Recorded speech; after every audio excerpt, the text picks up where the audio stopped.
উপহার। কেমন আছো সোনামণিরা? আশা করি সবাই ভালো আছো।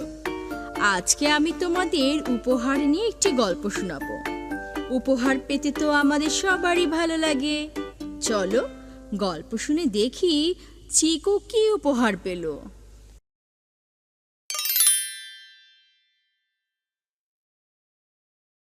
বাবার সাথে বাজারে এসেছে চিকু।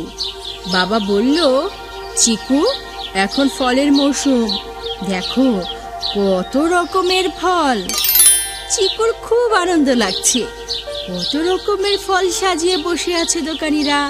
আম, জাম, কাঁঠাল, লিচু, কালো জাম। বাবা আম আর লিচু কিনলেন। বাড়ি ফিরে এই চিকু আম খেতে বসলো। আম তার খুব প্রিয় ফল। আম খেয়ে আমের আটি ফেলতে যাওয়ার সময় চিকু শুনলো আমের আটি বলছে, দাঁড়াও দাঁড়াও চিকু, আমাকে ফেলো না। চিকু অবাক হয়ে আটির দিকে তাকায়। আমাকে মাটিতে রুয়ে দিলে আমি তোমাকে একটি গাছ উপহার দিতে পারি। সেই গাছ বড় হবে, তারপর অনেক অনেক আম হবে।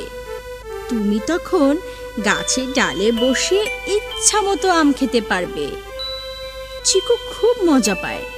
সে তার কল্পনায় দেখতে পায় একটি আম ভর্তি গাছে সে পা দুলিয়ে বসে আম খাচ্ছে। চিকু তার বারান্দার টবে গর্ত করে আমের আঁটি পুঁতে দেয়।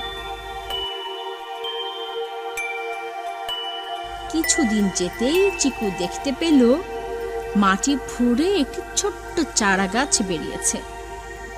তারপর চিকুর সে কি আনন্দ! কি নরম কচি পাতা! মাকে টেনে নিয়ে এলো গাছ দেখাতে। মা টবটাকে সূর্যের দিকে রেখে বলল, এর বেড়ে ওঠার জন্য রোদ লাগবে, পানিও লাগবে।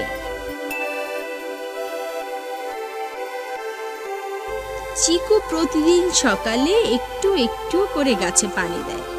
রোদ এসে নরম পাতার গায়ে লাগে আর চিকুর গালেও লাগে।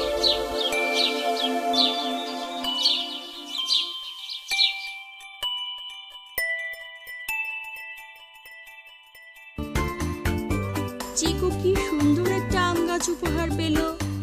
চিকুর মতো তোমরাও যদি ফল খেয়ে তার বীজ মাটিতে রুয়ে দাও আর তাতে প্রয়োজন মতো পানি দিয়ে সূর্যের আলোতে রাখো, তাহলে কিছুদিন পর তোমরা উপহার হিসেবে পেয়ে যাবে তোমাদের প্রিয় ফল গাছ।